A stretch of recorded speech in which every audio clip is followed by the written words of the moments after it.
Bonjour et bienvenue dans le podcast de Sawyer Inspiration. Aujourd'hui, on va parler de responsabilité personnelle et de l'importance de cesser d'adopter la place de victime. Je me présente, Thomas Troc alias Sawyer au mic pour vous donner un élan de motivation. On se retrouve tout de suite dans l'épisode.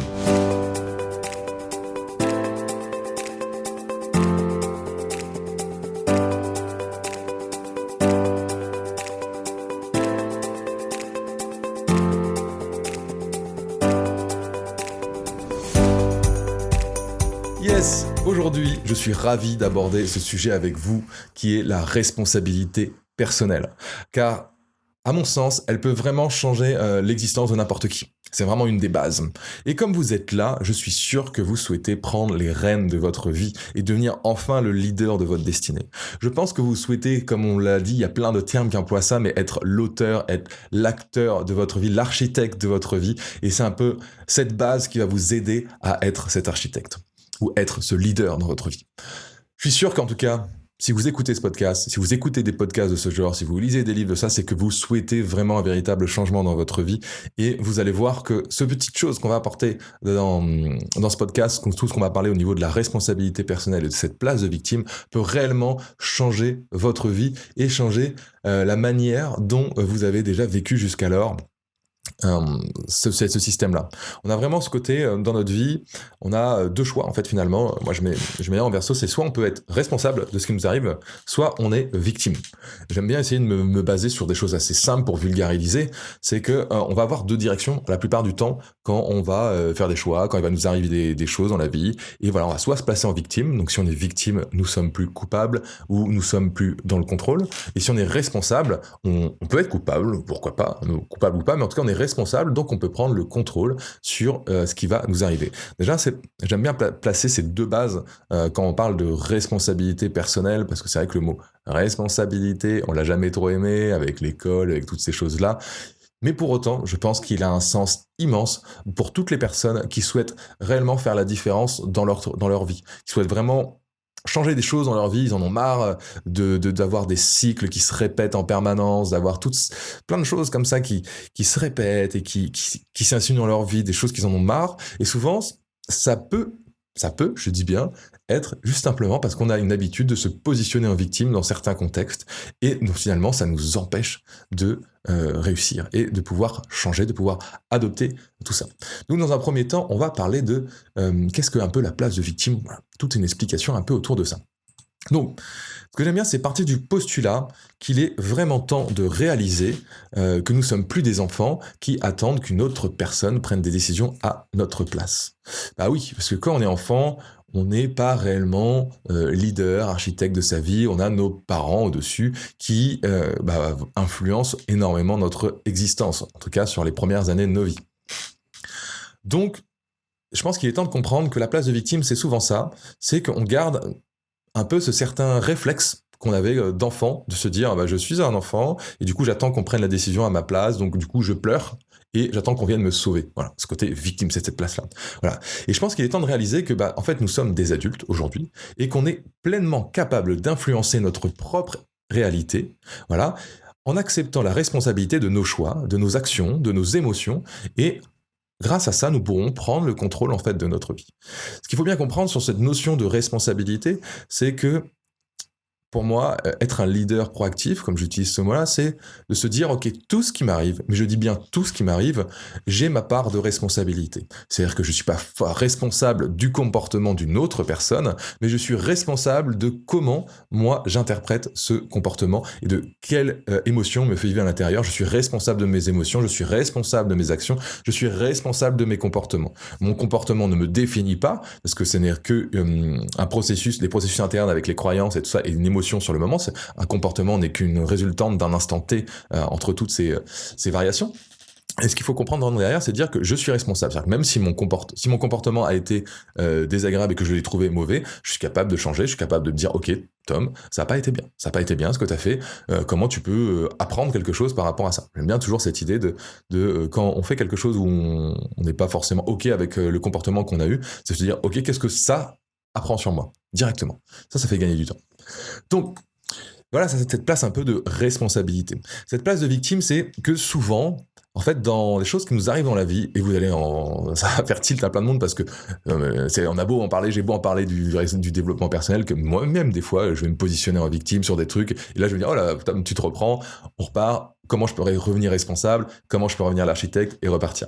Mais ça arrive très souvent, et vous allez voir dans votre vie, là, je pense que ça va faire des impacts, vous allez avoir des souvenirs qui vont venir en même temps que je dis ces mots-là, mais il y a des gens, vous-même, peut-être, des fois, vous vous complaisez dans le rôle de victime.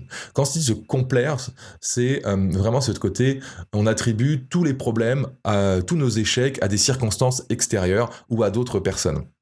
Je prends un exemple tout bête, genre vous venez de faire griller les oignons et la personne qui est avec vous elle dit ah là tu as encore fait griller les oignons, ah c'est pas de ma faute, j'ai été occupé ou un truc comme ça. Ce réflexe, ce mot-là, quand quelqu'un dit c'est pas de ma faute, machin. Et ça, souvent, c'est un réflexe et ça arrive des fois assez vite, assez direct.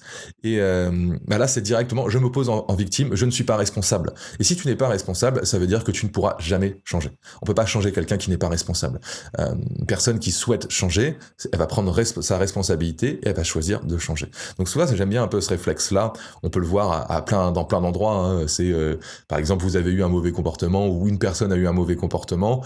Voilà, on peut prendre un exemple assez classique, c'est il y a une personne en face qui devient impulsive et qui explose de colère. Et elle va dire c'est pas de ma faute, c'est parce que un tel m'a fait ceci. Non. Un tel a appuyé sur un bouton qui est un déclencheur à l'intérieur de toi, et toi, à l'intérieur de toi, tu n'as pas meilleur comportement pour réagir à ça, et du coup, tu te mets en colère. Donc, c'est bien, ça vient bien de l'intérieur, et comme ça vient bien de l'intérieur, on peut changer. On peut essayer de comprendre qu'est-ce qui nous a mis en colère sur un guide que je suis en train de vous écrire, et je pense que j'en ai peut-être déjà parlé dans d'autres podcasts, où j'en parle un peu là, je parle du miroir de l'autre. Je parle que l'autre est notre miroir, c'est-à-dire que tout ce qui va nous faire tilt chez les autres, tout ce qui va un peu nous chercher chez les autres dans leur comportement, dans ce qu'ils vont nous dire ou des choses comme ça, c'est des choses qu'on a en nous. Si je prends un exemple, par exemple, je sais que moi j'ai une valeur un peu de respect, mais pour autant, des fois, ça m'arrive de pas respecter quand on me respecte pas. Et ça, j'ai appris ça il y a très peu de temps, quand on me pousse un peu trop à bout, des fois, je peux me mettre un peu en colère, et c'est en me mettant en colère, en fait, indirectement, je respecte pas la personne en face de moi, alors qu'à la base, ce qui m'a fait réagir, c'est ma valeur de respect. Et ça, c'est intéressant que des fois, on réagit avec la même arme qui nous a fait réagir. Et ça, c'est grâce aux autres que je peux comprendre ça sur moi, me dire, ok, Tom, pour toi, le respect, c'est important. D'accord. Donc, ok, bon, après, par contre, je me suis, chez moi qui prend les devants en me disant, ok, bon, quand tu réagis comme ça, Tom, tu manques de respect aux gens. Donc, à toi d'améliorer ce comportement pour avoir un meilleur retour, peut-être simplement en t'exprimant plus et en laissant passer un peu cette colère de côté ou en allant désamorcer plus vite le moment où tu commences à te sentir un peu dans ce manque de respect ou cette un peu autorité qui est au-dessus de toi. Voilà, et du coup, on peut prendre les devants. C'est pour ça que je pense que vraiment cette place, elle est là. Donc la place de victime, c'est vraiment celle qui va... une personne qui va juste se plaindre, se complaire finalement presque dans sa plainte. Il va juste avoir envie d'une écoute, que quelqu'un l'écoute pour qu'il se plaigne et qu'il se plaigne et se plaigne. Parce que, en fait, ce qu'il faut comprendre, c'est que cette place de victime, elle va nous limiter. Elle va nous empêcher totalement de faire naître notre plein potentiel. Je pense que c'est comme si vous vous mettez vous-même des bâtons dans les roues, en fait, de prendre cette place et on se met des bâtons dans les roues et après on va pouvoir se plaindre que toute notre vie est horrible, tout ça va pas, c'est encore la faute de ci, c'est un truc à ça, voilà. Je pense qu'il faut vraiment prendre ce recul sur nous-mêmes et vraiment arrêter de blâmer les autres pour des circonstances, pour des choses, parce que nous, on peut vraiment reprendre le contrôle et on peut vraiment améliorer nos situations et reprendre le pouvoir, en fait, de cette situation. Être dans cette place de victime, c'est vraiment lâcher le pouvoir et du coup, il n'y a plus rien. Là, vous allez vivre des cercles infernales, finalement, après dans votre vie. Donc être responsable, ça ne signifie pas ignorer les obstacles ou les difficultés auxquelles on est confronté. C'est-à-dire que ça ne veut pas dire que tout est rose, que tout est bien. Ça veut juste dire simplement que on reconnaît que nous avons le pouvoir d'agir sur les choses, de faire face. C'est-à-dire qu'il y a une difficulté, et grâce à ça, en fait, on va pouvoir choisir notre attitude, notre approche et les actions que qu'on va entreprendre pour surmonter en fait le défi qui nous arrive. Donc c'est vraiment ce côté-là, c'est-à-dire que faut vraiment pas croire que être responsable, c'est de se dire oh, ce que j'ai vécu, ce que je ressens, ça n'existe pas. Non, non. Si vous ressentez de la difficulté, de la colère ou des choses comme ça, on l'accepte. On accepte le fait que ok, je sens de la colère. Ok, là j'ai été impulsif, peu importe. Je reprends la responsabilité. C'est moi qui ai été impulsif, c'est pas l'autre qui a fait que j'ai été impulsif. Non, non, on n'est pas responsable du comportement de l'autre. On est responsable que du nôtre. C'est-à-dire que déjà en ayant cette pensée, on peut vraiment reprendre un peu ce contrôle en nous-mêmes pour se dire simplement, ok, l'autre m'a fait réagir. Donc l'autre a réussi à appuyer sur un bouton dans mon corps qui m'a fait faire ce comportement-là. Voilà. En fait, c'est un peu ça la résultante de tout ça qu'il faut comprendre, c'est que si on parle des autres, quand on parle des autres, en tout cas, c'est plus ça. C'est l'autre a réussi à appuyer sur le bouton qui vous fait réagir. Par contre, c'est une super occasion pour apprendre à vous connaître de plus en plus. Inversement, quand vous ratez quelque chose et j'ai raté quelque chose et que vous mettez ça sur des circonstances extérieures, plutôt des objets, pas des personnes, c'est encore un peu différent. Ça, on pourrait aller mettre des peurs derrière, la peur de l'échec, la peur de, il y a plein de peurs qui peuvent être derrière ça, et on est un peu différent quand c'est les autres. Mais ça veut dire que quand vous ratez quelque chose et que vous mettez pas responsable, c'est-à-dire que pour moi, vous êtes clairement des enfants. Quand je réagis comme ça, parce que j'ai beaucoup réagi comme ça, je suis un gamin. Je suis le pire des gamins. Je pense que c'est même de la totale immaturité que de réagir comme ça. Et on peut pas du tout devenir la personne qu'on souhaite en réagissant comme ça. Non, non. Tout ce qui m'arrive, moi aujourd'hui, c'est ça. Tout ce qui m'arrive, j'ai ma part de responsabilité. Et ma première question, ce sera qu'est-ce que je peux apprendre sur ce qui vient de m'arriver? Qu'est-ce que je peux en faire? Ok, j'ai raté ça. Ok, oui, bah il y a peut-être un con en voiture qui a mal traversé et puis du coup j'ai dû freiner, on a pilé et je suis rentré entre guillemets dans le fauteuil. Voilà. Mais est-ce que j'aurais pu faire un peu plus attention? Est-ce que j'aurais pu être plus vigilant? Est-ce que j'étais vraiment vigilant? Je vais aller voir quelle est ma phase de responsabilité d'avant, mais je vais aussi voir ma phase de responsabilité d'après. C'est-à-dire, ok, bon maintenant, ça s'est passé, il s'est passé comme ça, ok, ou ça a été vraiment un con, moi j'ai tout fait attention et le mec a grillé le feu rouge, voilà, bah là vous pouvez pas pouvoir faire quelque chose, quoi. Par contre, vous êtes responsable de comment vous vivez intérieurement maintenant ces émotions-là. C'est-à-dire que est-ce que vous allez utiliser cette expérience comme une force? Est-ce que vous allez l'utiliser comme une faiblesse pour vous détruire de plus en plus à petit feu et puis ne pas vous construire? Ça, vous êtes responsable de ça. C'est-à-dire que si on reprend cette personne qui se met en colère et vous réagissez, qui se met en colère, il y a une personne qui dit quelque chose, la personne se met en colère en face. Si on prend ça, la personne qui est en colère est responsable de sa colère. C'est pas l'autre qui l'a mis en colère, c'est l'autre a appuyé sur un bouton, c'est la personne qui s'est mis en colère. Donc on est responsable de ça. On est responsable des émotions qu'on a après aussi. Donc en étant responsable de tout ça, on peut se dire, ok, là je sens de la culpabilité, par exemple parce que je me suis mis en colère face à cette personne et je sentis qu'au fond de moi quand même, c'était un petit peu abusé, qu'il n'était pas pour tous ces problèmes-là que je lui mets sur le dos. D'être responsable, ça va vraiment pouvoir nous permettre de changer aussi de point de vue à travers notre réflexion. Donc voilà, c'est vraiment en acceptant cette responsabilité qu'on va pouvoir devenir un véritable leader dans notre existence, en fait, finalement. Un véritable acteur qui peut prendre vraiment possession de votre vie, quoi. Quand nous prenons la décision, finalement, de nous permettre de progresser, c'est ça. C'est-à-dire que c'est nous permettre de grandir, d'atteindre nos objectifs. Il y a ce côté-là dans cette responsabilité, c'est de dire, ok, j'accepte que là, j'ai pas était à la hauteur dont j'aurais aimé, hein, c'est pas des autres, dont moi j'aurais aimé. Donc je prends la responsabilité que je ne suis pas à la hauteur dont j'aurais aimé sur cet instant-là, et ma question ça va être, bon, comment je peux faire la semaine prochaine, ou demain, dès tout à l'heure, pour être meilleur, pour aller vers plus le succès que je cherche à avoir, mon succès personnel, voilà. Et être responsable, pour moi, c'est être responsable tant de nos succès, souvent la plupart des gens, oui, sont responsables de leurs succès, mais c'est d'être responsable de nos échecs. Et c'est là, précisément, que arrive finalement le pouvoir du changement, le vrai pouvoir qu'on a, c'est ça, c'est d'accepter que là, j'ai pas été très bon. Mais d'accepter que j'ai pas été très, très bon, ça me permet d'être dans quelque chose qui est proactif. C'est pour ça que j'aime bien appeler le leader proactif, dans se dire, ok, là, j'ai pas été bon, comme j'ai pas été bon, je vais pouvoir m'améliorer et je vais pouvoir trouver d'autres directions, d'autres ressources, d'autres chemins pour pouvoir m'améliorer. C'est vraiment cette logique-là que j'aime beaucoup dans ce terme que j'ai appelé leader proactif, qui est des fois peut-être un peu trop fort pour certains, et oui, ça qui manque peut-être un peu de douceur, mais c'est vraiment ce côté-là, ce que je souhaite à toutes les personnes qui écoutent ce podcast, c'est de devenir comment dire, le leader de leur vie et être proactif pour ça. C'est-à-dire que ça, on peut pas rester dans le canapé et attendre que ça vienne, ça marche pas comme ça, le développement personnel. Je vous parle toujours de l'action, l'action, l'action, l'action.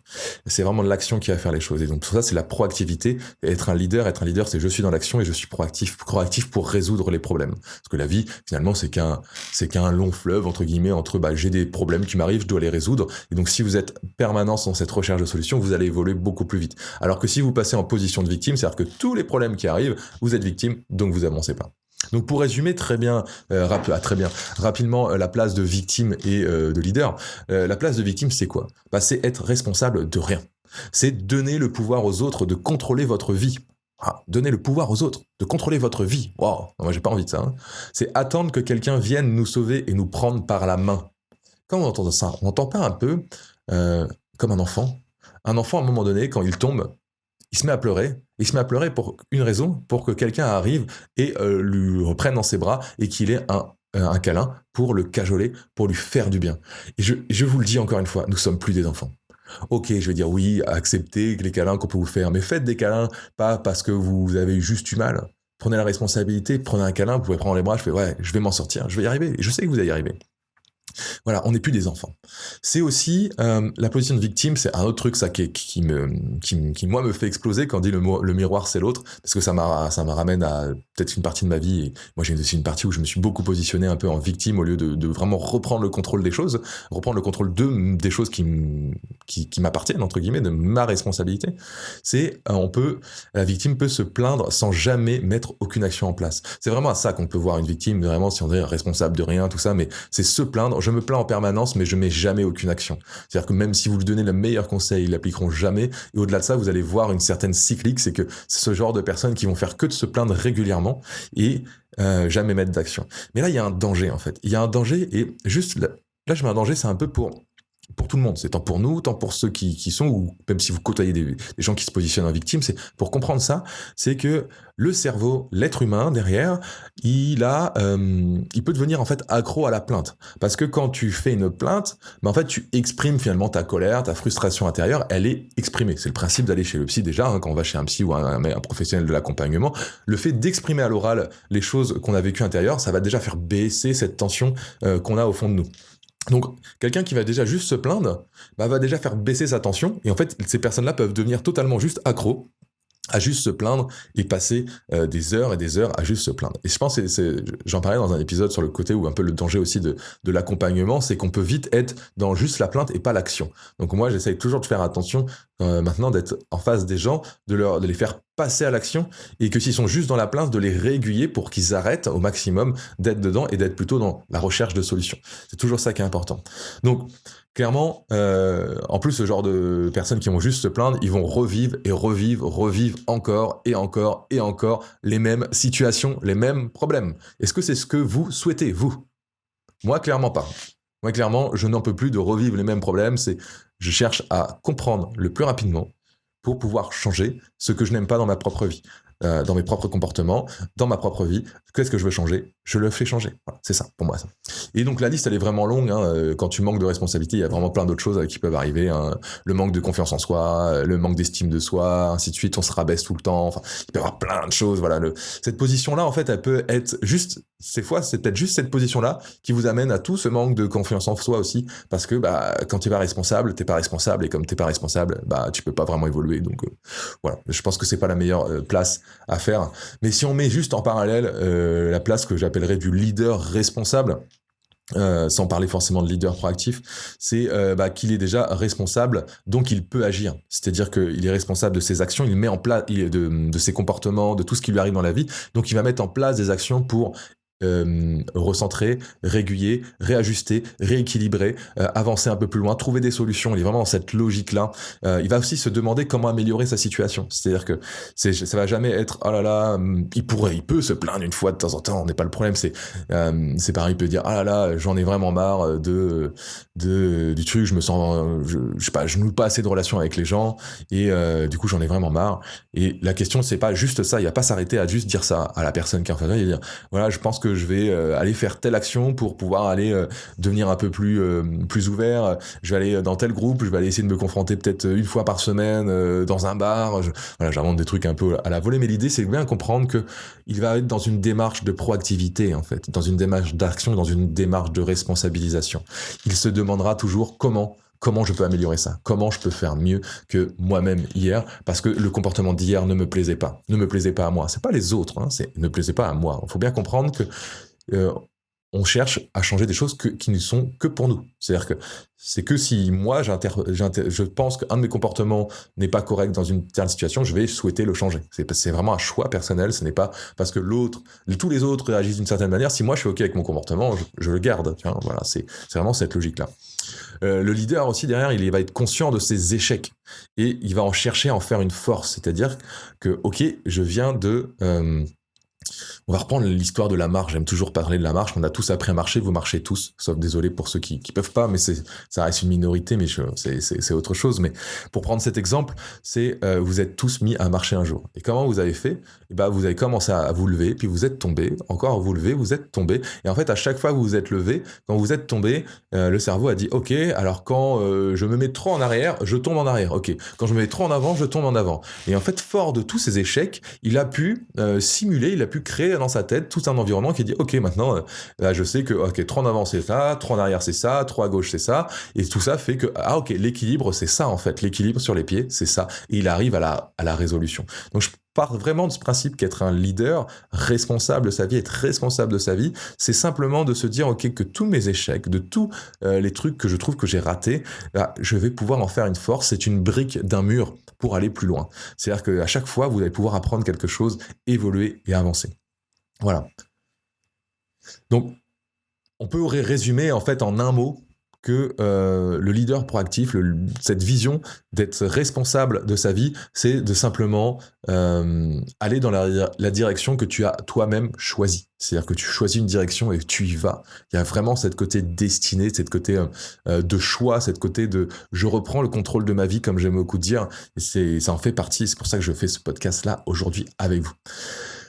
Donc voilà. Donc moi, il y a une part un peu où je me dis, le leader responsable, le leader proactif, c'est un peu un vrai adulte. Voilà, c'est un adulte, un vrai. Parce que c'est plus un enfant, c'est plus un mec qui va juste se plaindre en mode, ou un mec, une femme, peu importe qui, qui va juste se plaindre, oh là là, il m'arrive ça dans la vie, il m'arrive ça, quelle horreur, oh là là, oh, vous êtes pas à ma place, c'est vraiment horrible. Ok, tu vis des émotions, elles sont sûrement horribles. Ça, on l'enlèvera jamais. Le leader, il accepte ses émotions horribles. Il accepte qu'il peut être dévasté là. Il accepte qu'il peut être déprimé là. On n'a pas dit que c'était quelqu'un qui ne vivait pas d'émotions. Par contre, il se dit, OK, là, je me sens vraiment mal. Qu'est-ce qui m'a mis dans cet état? Qu'est-ce que je peux faire? Où est ma part de contrôle? Qu'est-ce que je peux améliorer? Voilà, c'est vraiment cette logique. Et c'est ça que je veux pour vous. C'est ça que je veux pour vous, vraiment. C'est vrai, je le veux pour moi. Je m'attelle tous les jours et toute ma vie à mettre cette logique-là. Voilà. Donc pourquoi je vous dis que pour moi c'est un vrai adulte, on en a un peu parlé, mais c'est simple. Aujourd'hui quand on observe le monde et notre société, on se rend vite compte qu'on vit dans un monde d'adultes, c'est clair, mais la majorité ne sont que des enfants qui se prennent au sérieux. Pour moi c'est des grands enfants qui n'ont pas réussi encore à évoluer, à prendre cette vraie responsabilité et on se prend au sérieux. C'est un peu ça, je le mets pour moi aussi, on est tous des grands enfants et c'est important de garder son âme d'enfant aussi parce que c'est celle-là qui nous fait vivre, qui nous fait vibrer. Mais c'est important d'être responsable de notre vie pour aller plus loin et aller dans la direction qu'on souhaite. Donc voilà, c'est pas entièrement de notre faute. Déjà, c'est cool. Et en fait, il y a une part de notre biologie qui n'est absolument pas adaptée au monde moderne et à sa surconsommation, surstimulation.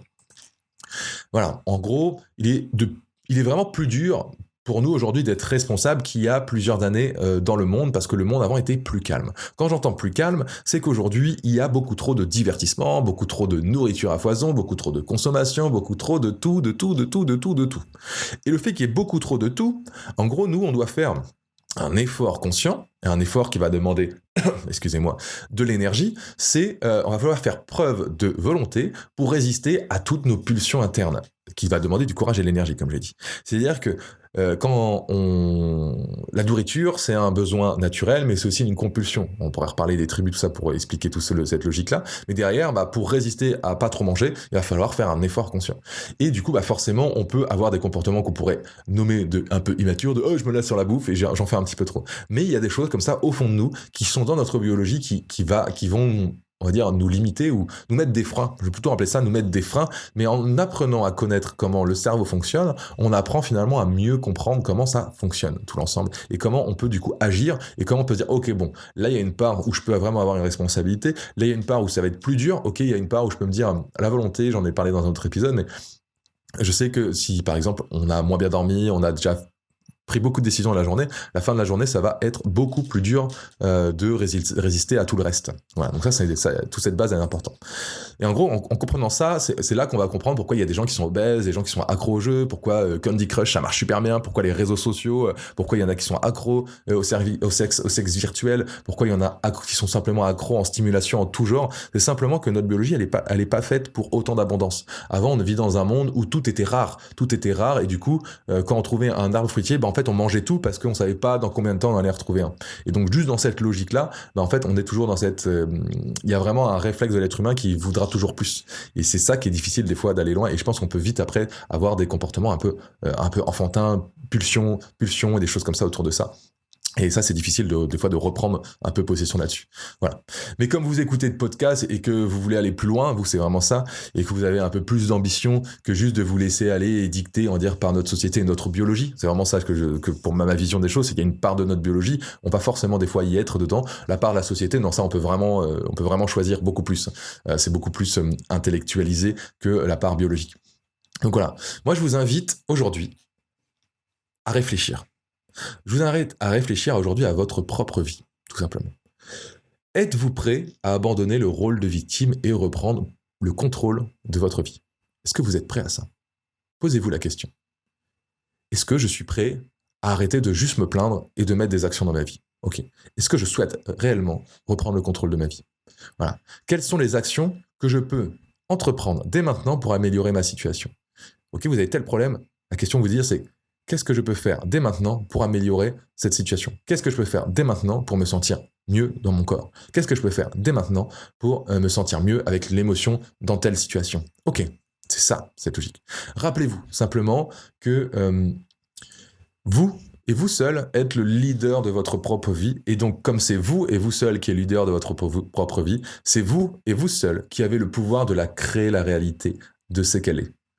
Vous pouvez créer tout ce que vous désirez.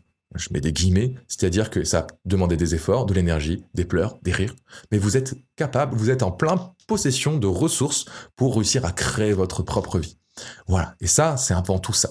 Et ça, avant tout, cet épisode était là pour vous donner ce côté, cette compréhension de cette responsabilité personnelle qui nous permet de devenir soi-même, qui nous permet de prendre enfin nos décisions et d'aller dans la direction qu'on choisit. C'est vraiment ça, cette logique-là, du leader proactif. C'est choisir. Choisir qui on est. Choisir qui on est. On est quelqu'un. Et en fonction de ça, c'est choisir ce qu'on veut. Choisir ce qu'on veut professionnellement, ce qu'on veut dans notre couple, ce qu'on veut dans notre vie, où on veut vivre. C'est choisir. C'est reprendre le contrôle de notre vie. C'est reprendre possession de notre vie et enfin choisir. C'est ça, être responsable. C'est choisir. Et être responsable, ça nous permet d'aller beaucoup plus loin. Donc voilà, j'espère que ça vous a inspiré et que vous êtes prêts à vous engager pleinement pour votre vie dans cette responsabilité pour enfin reprendre le contrôle. Comme je le dis toujours, c'est clair que ça passe hyper vite ces épisodes. À chaque fois, je me dis ça va prendre 5 minutes et puis on finit par en parler des heures et des heures et des heures. Donc voilà, clairement, je vous remercie pour votre écoute. Si vous souhaitez rater aucun épisode, comme d'habitude, vous pouvez vous abonner à Spotify, YouTube, Google Podcasts, Apple Podcasts. Je suis sur toutes les plateformes. Comme d'habitude, le plus important, c'est l'action. J'ai toujours dit, c'est l'action, l'action, l'action, l'action. Donc si vous avez, dans cet épisode, trouvé des choses qui ont fait sens en vous, des choses des petites infos qui sont passées à votre esprit, mettez-le en application, mettez-le en pratique dès maintenant. Il faut expérimenter pour voir si ça fait sens pour nous. Il faut le ressentir émotionnellement, il faut le vivre, il faut essayer, et c'est comme ça que vous allez pouvoir, ok, ah oui, ça c'est bien, ah oui, ça marche bien pour moi, je vais garder, ok, ah non, ça marche pas du tout pour moi, j'y arrive pas, non, c'est peut-être pas parfait pour moi, il faut peut-être une autre approche. Voilà, donc mettez-le en application, et de toute façon, vous êtes libre de pouvoir revenir à vos anciennes habitudes si ça n'a pas fonctionné, et si ça ne fait pas sens pour vous à la finalité d'avoir fait votre essai. Je suis quelqu'un qui adore essayer, donc je vous encouragerai toujours à essayer, à mettre des actions pour aller plus loin.